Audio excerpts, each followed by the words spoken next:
দুপুর 12টা বাজলেও স্কুলে নেই কোনো শিক্ষক। ছাত্রছাত্রীরা বিদ্যালয়ে এসে ছোটাছুটি করছে, হচ্ছে না কোনো পঠন পাঠন। ঘটনায় এলাকার স্থানীয় বাসিন্দারা এবং শিশুদের অভিভাবকেরা স্কুলের গেটে তালা লাগিয়ে দেখালেন বিক্ষোভ। ঘটনা নদিয়া কৃষ্ণনগর দোগাছি গ্রাম পঞ্চায়েতের নতুন গ্রাম স্পেশাল ক্যাডার প্রাথমিক বিদ্যালয়ে।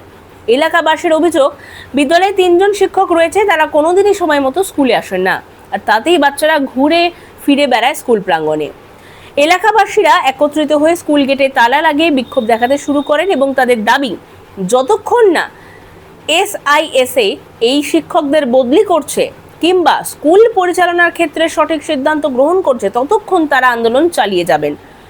পরবর্তীকালে জেলার শিক্ষা দপ্তরের আধিকারিকেরা এসে বিক্ষোভরত অভিভাবকদের সঙ্গে আলোচনায় বসেন। সিদ্ধান্ত নেওয়া হয় সঠিক সময় যাতে স্কুলের শিক্ষকরা এখন থেকে আসে, গোটা বিষয়টি দেখবে জেলার শিক্ষা দপ্তর।